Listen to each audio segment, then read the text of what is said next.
This is a spoiler alert. And don't flood us in the comments, the spoiler, when in fact this is a review.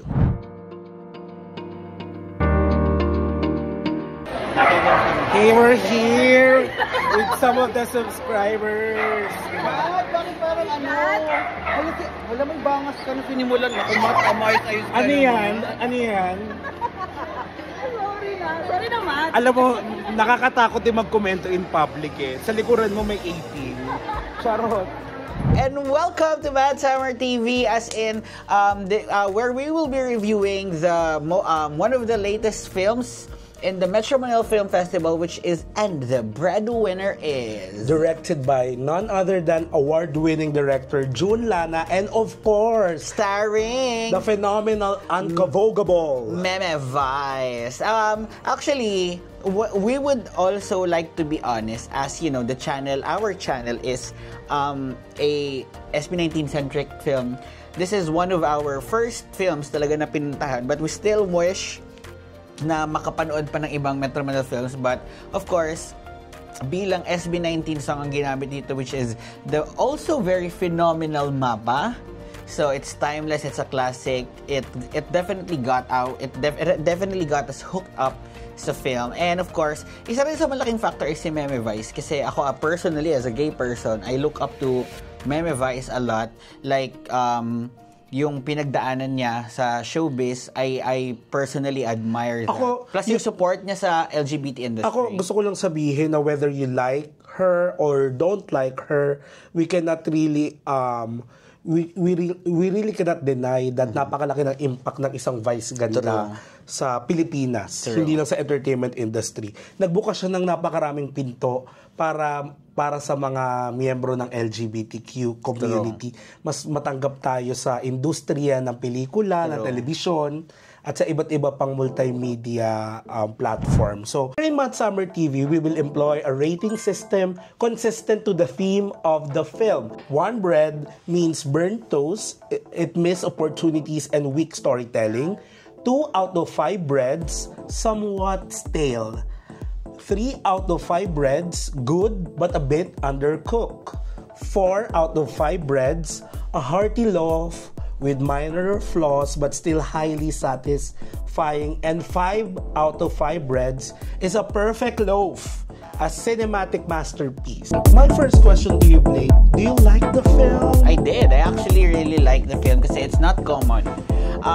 The plot itself, it tackles a very divisive topic in the industry or in general. Kumbaga, actually, if you remember it, there was once a debate. I don't know if this just transpired on Twitter or on Facebook, yung about sa pag-lead ng family after mo makatapos ng pag-aaral. So I kind of related to that topic, and then the team of the Breadwinner Is were very brave na parang ituloy nyo. Ilalabas natin to sa public at pag-uusapan natin to at makakatouch tayo ng maraming puso. And it pays tribute talaga dun sa mga totoo. Not just to breadwinners alone. Ang isa sa is OFWs. Yes. Grabe ang appreciation dito for the OFWs na minsan kasi tayo ang tingin natin parang pag OFW just doing their thing abroad. Sa isang perspective, parang pag sinabi natin, it's a shiny job, na nare-reduce sila sa, ito yung mga miyembro ng pamilya na dapat nagko-contribute financially. Ito yung mga dapat nagpapadala, nagsusuporta sa mga naiwan dito sa Pilipinas. True. Parang yun din yung magandang na-tackle dito eh. So, kudos dun sa film for employing that plot na talaga namang sa realidad ng buhay dito sa Pilipinas, marami tayong kamag-anak talaga ang nakikipagsapalaran sa abroad. True. Yun na pag-usapan mo nga, divisive. Bakit divisive? Kasi before na pag-uusapan, lagi to constant topic until now. Dapat bang magsuporta yung mga anak sa kanilang mga magulang? True. Dapat ba may isang breadwinner na tumayo para itaguyod ang isang family? is this a cycle na dapat nang itigil? Ang daming usapin eh. Sa alam naman natin, syempre, I'm gonna be very straightforward, alam nating lahat, yung issue nung kay Carlos Yulo, di ba? Parang nag-put into the spotlight na naman yung usapin ng utang na loob sa pamilya at pagtanaw ng utang na loob sa mga magulang. Pero this is a taboo topic, I must say, Blake, kasi sobrang hirap niyang matakel eh. If you're going to look at the perspective of the breadwinner, maaawa ka. And baka maka-offend ka doon sa tinutulungan nila. Pero kung pupunta ka naman doon sa side ng tinutulungan nila, baka ang ma-offend mo naman is yung breadwinner. or those na nagtataguyan ng pamilya. In this film, if you watch it, no, without giving too much away, maloloka kayo kung paano nagpaikot-ikot din yung emosyon ng breadwinner nating si Meme Vice Ganda na parang, sandali Meme, naguguluhan kami pero kuhang-kuha ka namin. Pag napanood niyo po yun, medyo kinikilabutan ako dito kasi parang, Kaya nakakatuwa pa rin siya in the sense na, kumbaga, how do you call this?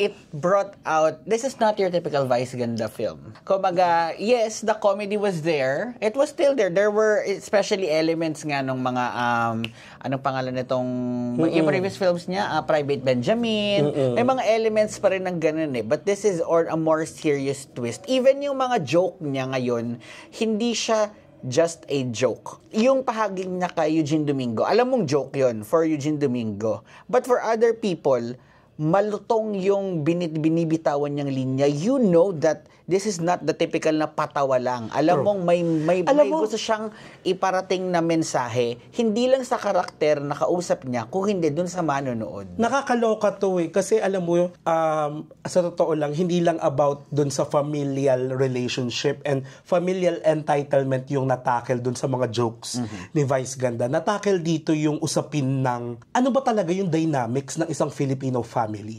Kasi kung ang dynamics pala natin ay ganun ka-complicated, then so be it na tutulong ka talaga kung kaya mo. Pag nanumbat ka, masisita ka. True. And yet, at the end of the day, pamilya ko pa rin to. True. Oo nga, no? Diba? Parang, kung ganun pala yung dynamics natin, I don't know if darating ang time na tatanggapin na lang natin na ganun talaga. Masalimuot man pakinggan, pero yung pagmamahal natin mas mananaig kesa dun sa personal and constant sacrifice. I guess whatever the emotions na mafe-feel ng manonood ngayon is up to your own process na. Kasi there are different characters. And kumbaga, even one character as like Vice is already complex in the manner na gusto ko maging breadwinner pero wag niyo sa akin iasa pero teka lang, pamilya ko pa rin. Pamilya ko pa rin. May mga ganun siya. It's very wag mo complex. pagsasalitaan ng masama ang pamilya ko. Pero hindi, kumbaga, sa audience, kung ano yung pagtanggap ninyo, nasa sa inyo yon, because hindi isolated. Yung character ni Vice is not a stereotype na ganito ako lahat kay Vice. Hindi. Pwede kang kumuha ng mga bagay na paniniwala mo and still become a Vice Ganda dun sa film. You know, if ano pangalan niya dun, sorry? Bambi. Bambi, yes. I think Bambi's character, no, if this was not portrayed by Vice Ganda, maaasar ako kay Bambi. Kasi parang, are you a character na lost? Lost ba yung characterization mo? Yung pag-ano mo? Pero hindi eh. Intentional yung pagganap ni Vice Ganda na ganon. Na tayo mismo manonood, malilito tayo. Kasi ganon din tayo eh. Manunumbat, maaasar, magtatampo, at the end of the day. Tao yung character ni Vice. Tao yung character ni Vice. Alam mo, nanoloka na lang ako sa mga hater na parang binabox natin si Meme Vice sa isang character na ginampanan niya noon. Pero at the same time, we don't get to see the appreciation na paano gaganapin ni Vice Ganda ang character ni Bambi as Vice Ganda. True. And versatile yung character niya actually. Vice Ganda, herself or himself, alam ko hindi naman specific sa pronoun si Meme. Anong pangalan nito? Kumbaga, the character of Vice is, as a person, not the character, is already very complex. In the same manner that Bambi is also very complex. So parang ang take away ko kasi dun sa character ni Vice is hindi lahat ng manonood pwedeng yung buong character ni Bambi. Pero pwede kang kumuha ng ilang mga ginagawa ni Bambi dun and still relate to the character. Yeah, they don't really understand that it's a nuanced act. Sometimes talaga, nung nagsimula yung pelikula and alam mo may build-up of emotion and then nagpatawa, sabi ko, is the comedy aspect of this film a distraction? But rather, I will say it's not a distraction, but it's an intentional employment sa pelikula para tayo mismo makita natin yung absurdity nung Would you say issue. it's satirical? Not really satirical, but it's really a social commentary on the topic itself. Okay. Na, gets nyo ba, ganun ka-absurd because it's the reality, ganun ka-absurd yung familial structure natin sa Pilipinas. 'Di ba? Kung napanood nyo po, makikita nyo doon yung sakripisyo, selflessness, and yet may pagsumbat. Ang solid nga ng mga May pagsumbat, subtopics. pero may pagsumbat, may usapin ng kabaklaan sa pamilya, pagtanggap ng baklang anak, and at the same time, at the end of the day, kapatid ko pa rin to. Actually, mamahalin ko pa rin may to. mga subtopics ng sobrang solid. In the case of Jong Hilario, yung pinalawalan mo ng business, hindi nag-succeed, ginamit ang pera, hindi nag-succeed, gustong pero on Jong Hilario side, sige, tatry ko to, hindi ako magpapaalam sa'yo. Gusto ko lang itry na parang maging successful, makabawi. Tapos, in the same, in another topic na parang medyo natuwa ako is yung conversation about those na mga bunso na speaking up. Na lagi nating sinashut up. Parang, okay, hindi, kami muna. Kasi baka Usaping relevant. matanda to. We never really take into account their opinions kasi parang feeling natin they do not have that experience yet when in fact, actually, plain as day yung paningin nila, they don't need other influences. Kung ano lang yung kung ano yung nakikita nila, they call it how they see it. Also, in another case is yung kay Kokoy. Na, I don't want to be like you. Parang gusto kong magmamahalin yung sarili ko, hindi lang puro pamilya, parang ako naman. Now, that's another before topic. we proceed with the ensemble cast, I would like to say na parang ang take ko sa character ni Vice is, my God, Bes, nasa era na tayo na we're talking about, or we can already identify the mental illnesses that we have, the anxiety, the mental health problem. Baka mamaya pwede na rin natin ma-take na ang breadwinner sometimes suffer from a disease. Feeling ko, hindi naman disease per se, pero somehow merong syndrome na parang nakita ko kay Bambi na, Bambi, parang you have all the opportunity to get out, opportunity to have a justification na iwanan ko na to. Na parang sarili ko naman ang pagtutuunan ko ng pansin. Pero parang nagiging siyang sakit na hindi. Pero yung sakit na yun is devotion. Baka nga common din yan for the LGBTQ. Iba yung parang inaano niya, parang ginagawa niyang understudy si Kokoy na parang ikaw tutoy, ikaw ang susuporta, ikaw ang maaasahan. Ang galing no, na parang nung nagkameron ng confrontation, parang, oh my God. Okay, before we proceed with the ensemble, there was a 10-minute, I think more or less 10-minute confrontation, napakalaking one-take scene sa patapos na pelikula kung saan, grabe.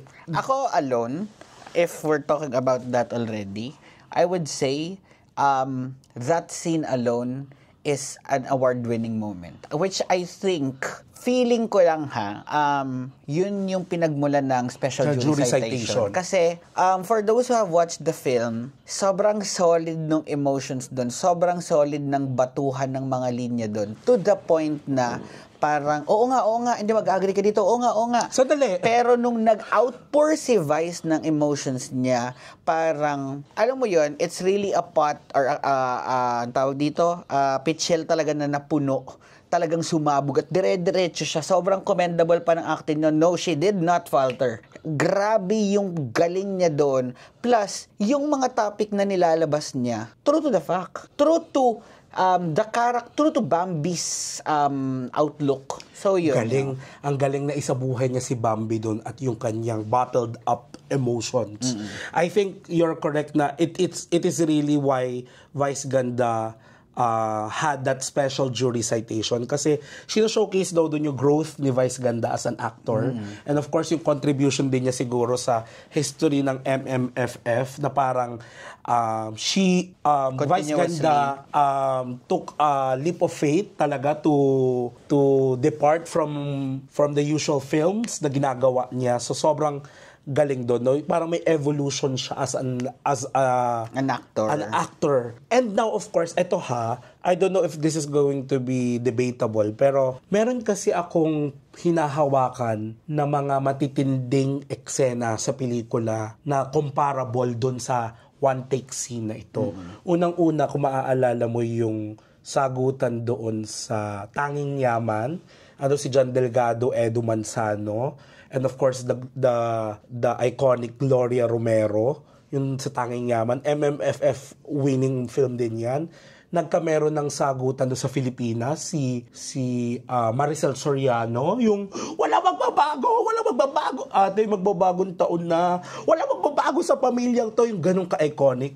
And then of course sa mga film na katulad ng Four Sisters and the Wedding, na bakit parang kasalanan ko to, ikaw magaling, may ganon, di ba, na parang iconic confronting. May mga ganong eksena at may mga ganong tawag dito, masasabi nating iconic scenes na i-hold natin sa Philippine film industry. But of course, yung mga ganong moment na sinasabi mo, that will not be so super successful without yung surrounding people niya. Kasi a monologue one would argue is just yung siya lang. Pero this for me is more than the monologue. That scene kasi parang hindi naman ma-develop yung monologue na yun had it been for the other characters that were surrounding, which in the Breadwinner is his case, sobrang solid niya kasi imagine, Eugene Domingo. Ang solid niya, Mama Eugene Domingo, na parang alam mong dehado yung character niya dun. Kasi alam niya, acknowledge niya yung mga pagkukulang niya. Pero talagang hindi, papalag pa rin ako makakapagsalita ako dahil panganay siya. And napanindigan niya, kasi alam mo naman, in a family, not to stereotype, but minsan talaga ang mga panganay may say sa maraming bagay, even if sila na yung mali. Parang ganun. Of parang course, panganay lang ang makakapagsalita ng masasakit. Oo. Na makatotohanan ng mga salita na palamunin ka lang. Mga ganun. Kaya So, kudos kay Eugene Domingo doon. And then, I like how yung kay Jong, yung unang confrontation with Jong. Pero actually, mas na-highlight ako with Maris and Kokoy. Maris, kasi yung character doon ni Maris was, hindi nga siya nagsalita ng bongga eh. Pero yung agony, parang, yung anxiety. Tama na. So parang, ang galing ni Maris doon na na-play niya yung part na niya. Oo. Hindi ba siya super, eto na. Hindi siya super umagaw eksena. Pero, you know that she was there. She was present. And she was not annoying. Because if a certain actress misgives, or yung parang hindi na panindigan yung character na pinoportray ni Maris, ano ba yan? Alisin na yan. Actually, it can be, eto, I will be honest, that character, kung yun yung tutok mo, pwede kang maanoy. Kaya lang, meron kasi si Vice doon na nagsasalita. So, Maris' acting, feeling ko, is nag-add up doon sa intensity nung ka-acting ni Vice. But, of course, and of course, Kokoy. Siyempre, kakampi ni Jong John si Gladys Reyes. Okay din yung ganap ni ate mo Gladys Reyes. Walang kupa si ate mo. Now, the revelation here is Kokoy De Santos. Nung nagsalita si Kuya, medyo nabuhay yung aking pagiging fan nung Game Boys. Na parang, but this was different from Game Boys. This is different from Game Boys. Kasi nabuhay lang talaga yung parang paghanga ko na Game Boys, medyo pa siya dun eh. Manly, a bit manly. Pero eto, parang na, no. Bakla ako na parang, it's very brave for a guy like that na hindi ka ma-stereotype pero still, take on the role na hindi ka takot. Okay lang naman eh. You're confident with your sexuality. So regardless of the role, again, there are no small roles. There are only small actors. Yeah. Now, ito talaga yung medyo masakit para sa akin na binabash ang And the Breadwinner is because it won Gender Sensitivity Award. Ang daming nagsabi na ginawa lang daw tong award na to because of Vice Ganda. That's not true. Nag-exist na po ng matagal itong Gender Sensitivity Award. And it really deserves the award. Because unang-una, napakaraming subplot na tinakel ang focusing on the gender identity, the role of the LGBTQ community in the familial setting in the Philippines, and of course, yung expectation sa mga bading. Diba? And of course, natuwa ako dun sa mga small moments of Kokoy and Vice, the acceptance. Yeah. Na parang, nagets ni Vice eh. But even that moment, it touched you kasi Vice did not confront him regarding their gender, which is correct. Sa mga nanonood, please, it is not your call. Sana makuha niyo yung moment na yun, that it is not your call to actually out someone of their gender identity. Kung napapansin ninyo, regardless of kung anong napansinin ninyo, let them come out at their own time. But the least you could do is be supportive kung ano man yung maging decision nila. Kasi ako, that moment meant a lot for me. That's why, for me, that feeling ko ngayon yung takeaway din sa gender. Kung may i-highlight kang scene for the Gender Sensitivity Award, yun. Na parang... And then, of course, pwede na rin natin cherry on top yung flashback scene of Vice Ganda and Joel Torre.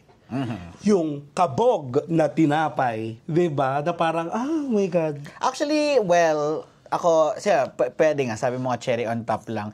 Wala kasi akong ganun takeaway dun eh.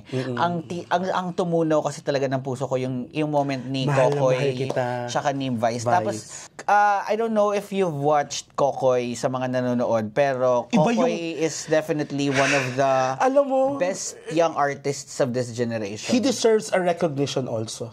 For, eto ha, dare say. I think the nomination itself is a recognition. Yeah. Guys, kung sinasabi niyo hindi kayo nanalo ng award, sabi ko nga, lahat naman yan magaling. The mere fact na nakapasok na sila sa casting pa lang. At nakapasok sila sa MMFF. Oo, it's just that for that time, may mas magaling siguro, pero hindi i-diminish nun yung fact na magaling pa rin sila. Kumbaga, being magaling is probably comes in the right time pa din. Totoo naman. Parang ako lang, ang maganda dito, ang takeaway ng lahat is you will never, ever underestimate Kokoy. And of course, as an SB19, 18 reactor, hindi pwedeng hindi natin pag-uusapan na na-touch din naman kami sa pag-include ng MAPA.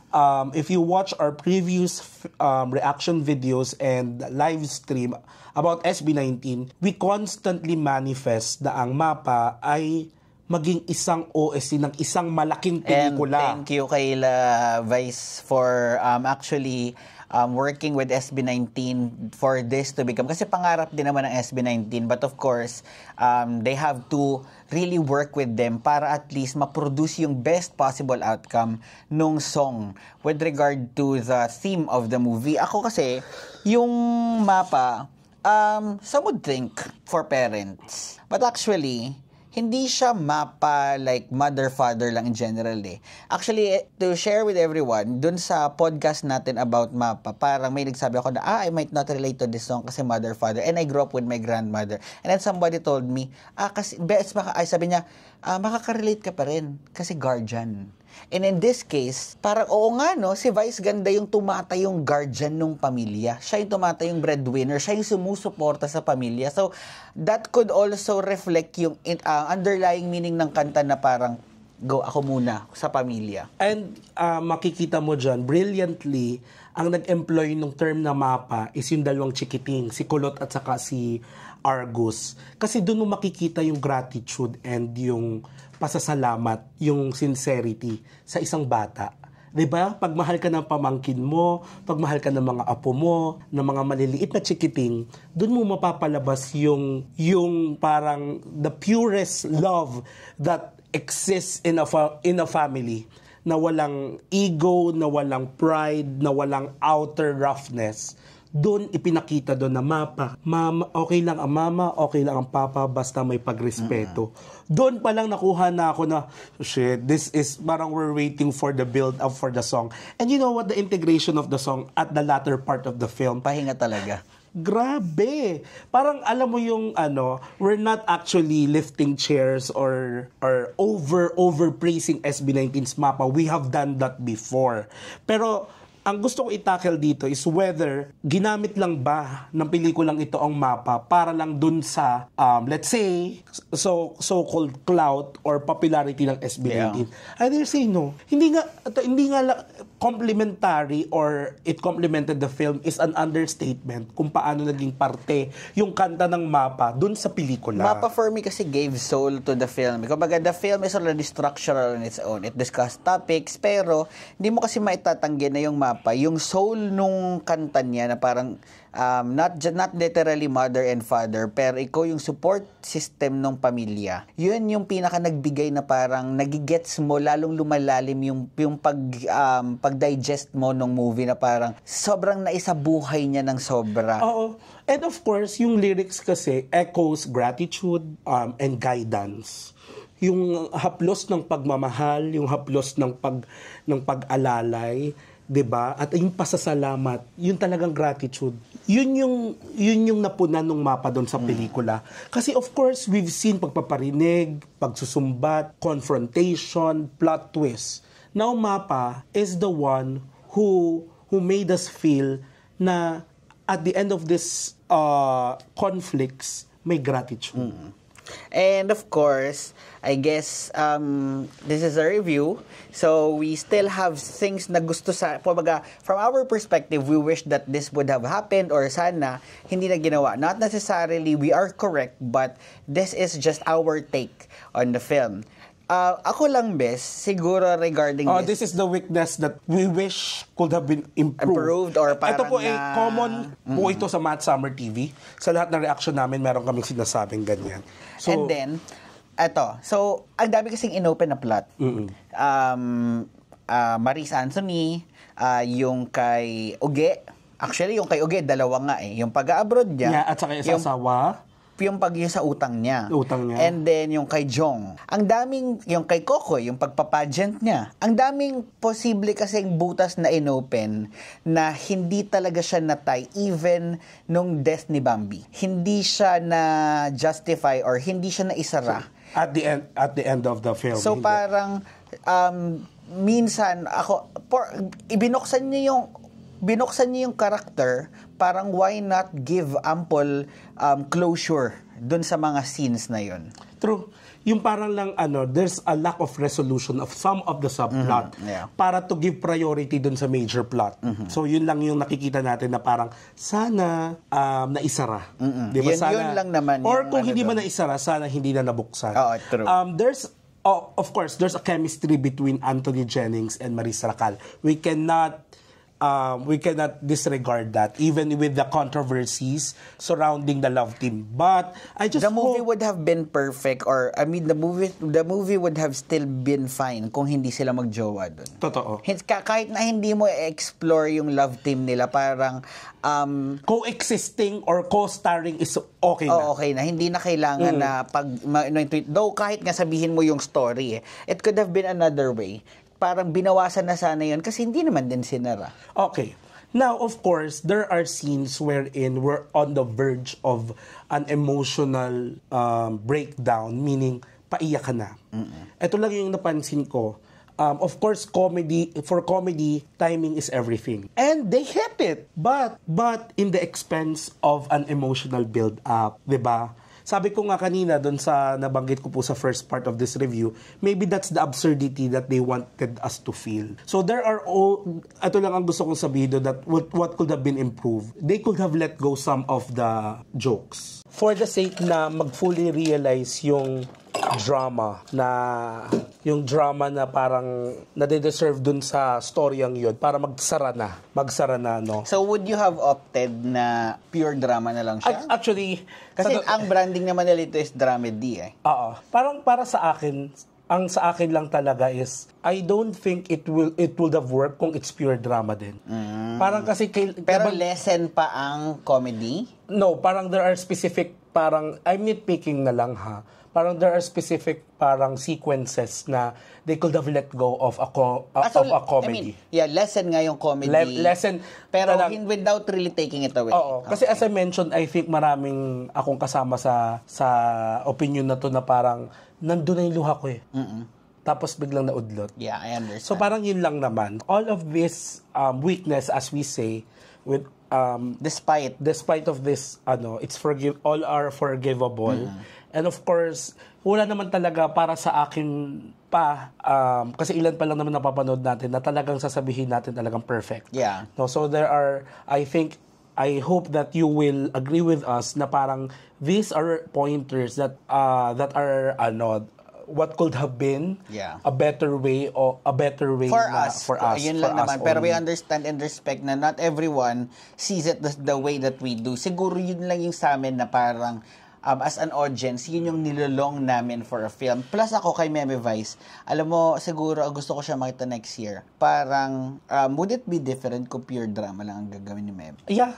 Parang siguro, I want to see that aspect of Meme. Parang, pure lang. I think you want to see Meme na parang Dolphy in Markova. Yeah, something like that. A really... May comedy, pero... hindi naman comedy na gano'n. Actually, if you watch Markova, it's a historical drama din per se na may present time. Comedy pa rin because it's the signature of Dolphy. Pero yung niya is kasi nga totoong tao kasi si Markova eh. So Dolphy is portraying an actual person. So parang ang ina-act out niya is si Markova. So, do you want to see Vice? Parang... In a different persona. Oo. Yes, kasi definitely. This Feeling one, ko kaya in ni Bambi, Meme. parang meron siyang tribute sa mga past characters niya, si Private Benjamin, sa Super Parental Guardians ba? Or yung superhero from Uzbekistan, Nuknuk ng Inamers. Di ba may mga ganun siyang characters na parang we are constantly reminded that this is not just Bambi, this is Vice Ganda. Oo, parang may ganung aspect. It would be nice din naman, but I'm not really certain na kung gusto ba talagang i-push ni Meme. Siguro, if gustong i-push ni Meme tong direction na to na parang she still wants to put Vice dun sa character, I think tamang timpla ng role, tamang timpla ng storya, makukuha ni Meme Vice. I believe highly in Meme Vice. Or, kung halimbawang yun naman yung sinasabi ko na parang pure ganito na different character, that's also another possible venture, which I also trust and believe that Meme Vice will be able to pull off successfully, given na nakita na natin yung niya ngayon yung range niya sa acting. True. Given that scene, parang ako kasi, kung halimbawa, siguro kung hindi ko napanood to, I would just see parang confrontational Vice, parang baka baklaan lang. Pero this is more than the baklaan. This is pure drama. Na may lalim, na may hugot. At its finest talaga kung kay Meme Vice, na parang nilabas yung emotions na doon. And ako ayokong isipin na pampanubag loob lang ang jury special citation. But I believe that kung halimbawang naungusan man si Meme Vice sa Best Actor, deserve ang recognition. Okay.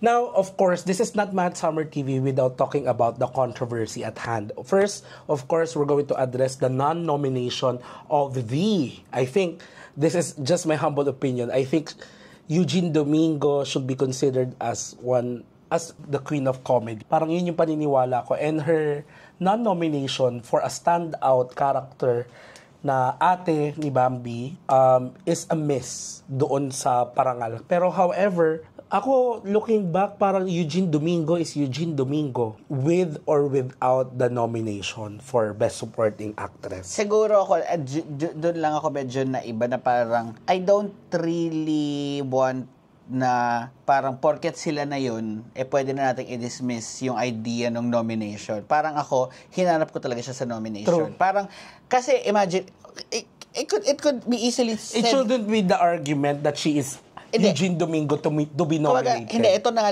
lang yung idea na ipo-pull off ko dyan. Vilma Santos was nominated, yet Vilma Santos is Vilma Santos. You give credit where credit is due. Yeah. Siguro, I'm not sure what went on with the MMFF, kung may kulang ba, or may specific criteria bang hindi na but Miss Eugene Domingo was highly qualified for that. Kung hindi manalo, I accept Kasi galing talaga nitong set, even yung nanalo. But the nomination was for me, I would dare say, a miss. Yeah, okay.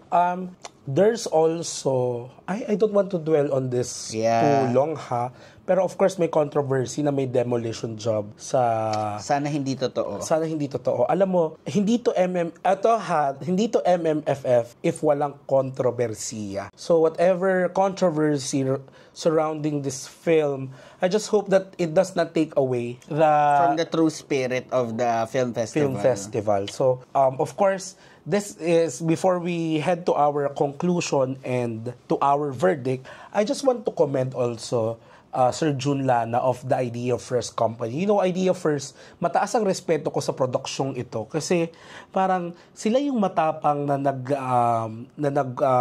dwell or nag-touch sa mga topics na hindi masyado na pag-uusapan sa mainstream media. So, just to share with you, fan po kami ng mga previous na gawa ng Idea First. And we know the star power and the marketing power of Star Cinema. Kasi Star Cinema talaga could market a film and it can sell the film as if para siyang pancake. Oo. So, yun naman ang maganda. So, my conclusion is, and the breadwinner is a must-watch. It is a revelation for Meme Vice and also the ensemble cast na kanyang nabuo. And of course, this is a homage, a tribute, and also a social commentary to all the breadwinners na iba-iba ng hugot, iba-iba ng dahilan kung bakit naging breadwinners pero patuloy na lumalaban at sa ating mga mahal na OFWs. So, yun lang naman, ang masasabi ko lang talaga is napakagandang pelikula. To end my comment on our review, Vice or Bambi may have been one character with multiple takes on several things. Like, sabi ko nga kanina, Meme Vice can be tired, or Bambi can be tired from working abroad, but Bambi can also still love their family. Hindi yun rason para pagsalitaan. And we might, us as the breadwinners, tayo, iba-iba tayo ng pagiging breadwinner, pero we can take something, a part of Vice that we can connect to. And thankful ako na nilabas nila to this MMFF. Siguro akong special citation ko dito ay kay Kokoy talaga. Grabe yung love ko for Kokoy for this film. Talagang grabe. Kung mapapanood mo to, congratulations, you deserve. Plus si Meme Vice, and I'm sure hindi naman tayo ganun kalaking channel para makarating kay Meme Vice, but Meme Vice, we look up to you and thank you for this film kasi sobrang na-appreciate namin yung meaning. Plus, as part of the LGBTQIA community, you represent as well. And you continue to raise the standards na hindi dapat minamalit ang mga LGBTQIA. I guess that's it. Actually, yun nga rin yung parang sinasabi ko na, Meme Vice, we may not be the most vocal gays in the internet na laging sumusuporta ng vocally sa'yo, pero nakasuporta kami dito. Na parang maraming salamat for putting our stories in the map, putting our stories in the mainstream media. At yung patuloy na pamamayagpag ni Meme Vice is also a success for all of us because she's giving the path, the way for us na mas ma-recognize pa in a bigger, better, and more respected platform. Kasi if may Meme Vice na yan, what's stopping us also from dreaming? Diba? To be heard, to be loved by millions of Filipinos worldwide. So, Bess, let's go to the verdict. Nangangamoy tinapay ka na ba? Is it 1 out of 5 breads, a burned toast, missed opportunities, 2 out of 5 breads, or yung somewhat stale, 3 out of 5 breads na good but a bit undercooked, 4 out of 5 breads na a hearty loaf with minor flaws but still highly satisfying, or a perfect 5 out of 5 breads, a perfect loaf. Ako na mauna. Ikaw na mauna dito kasi ako nauna doon sa green notes. Hindi, pwede pa rin kita paunahin, sis. Hindi, kasi na hindi naman tayong competition yun eh. Hindi, pero syempre, i-average ko to. Ako pa magmamat nito. Go. Diyan, imamat lang. Dalawa lang tayo. Basic add and divide. Ako, I would give it 4.5. 4.5. So, middle with a hearty loaf with minor flaws and a perfect loaf. Can you explain why? Because of the things that we mentioned earlier. So, I guess that would be yung minor flaws na nakita ko. Kasi overall, I'm still appreciative of the film. It's just that the plots opened really did me something na parang left me hanging at the end of the film na parang sayang hindi na venture on. Kaya ako, it's unanimous for us. It's a 4.5 out of 5. The fact that we talk about this extensively and we talk about this after watching the film have started a conversation, have started a lot of reflective discussions between the two of us and other numerous people. Ang dami po naming nakausap na may takeaway from this film. Kasi, however, kung naging perfecto itong pelikulang ito, kung masyadong pinulido, ibig sabihin nun, nag-demand na yung pelikula sa atin na ito yung dapat yung paniwalaan. Ito yung dapat na, ito yung narrative ng story, ito yun. So, ibig sabihin nito, may mga holes and it is our conversation that will fill that gaps. That will make, and ako naniniwala ako, Blake, this will be a cult classic. What do you mean by cult classic? Babalik at babalikan ito sa mga reels, babalikan ito sa mga TikTok videos. Mapapanood natin to 5 years from now, 10 years from now. And kung mangongolekta man ulit ang MMFF ng mga iconic scenes, I think mai-include dun yung monologue ni Meme Vice. And yun yung nakakatuwa mabubuhay pa tong pelikulang to. Mai-immortalize yung kwento ni Bambi. Again, kudos to Meme Vice for being able to deliver probably one of the most iconic lines for this generation, yung monologue na sinasabi natin yun. It's definitely one for the books na talagang babalikan at babalikan ng hindi lang ng sangkabaklaan, but I think it also transcends gender yung sinabi niya doon. So thank you very much, Meme Vice. And do you agree with our rating? If yes, yes, for me it's 4.5. So I guess it's very fair naman. Comment down below if you agree or disagree. Let's have a discussion, a hearty discussion below on what you think. Huwag na tayong mag-away sa comment section, utang na loob. You can share your comments na without really speaking negatively or speaking ill of another film or of this film, kasi pinaghirapan pa rin naman ito ng ating mga ating mga creators, at hindi rin naman ito magiging qualified film for MMFF kung hindi niya deserve, kasi highly deserving tong film na to. So again, I guess that's it for our The Breadwinner review. Thank you very much for tuning in. Maraming salamat sa inyo. Ito po ay medyo bago sa channel namin ng pagre-review. So medyo hold your horses. From time to time, chine-check lang namin kung kaya ba namin. Pero thank you very much for tuning in. I'm your Sugar Spice and sometimes nice. My name is Blake. And this is Kuya Matt. Bye!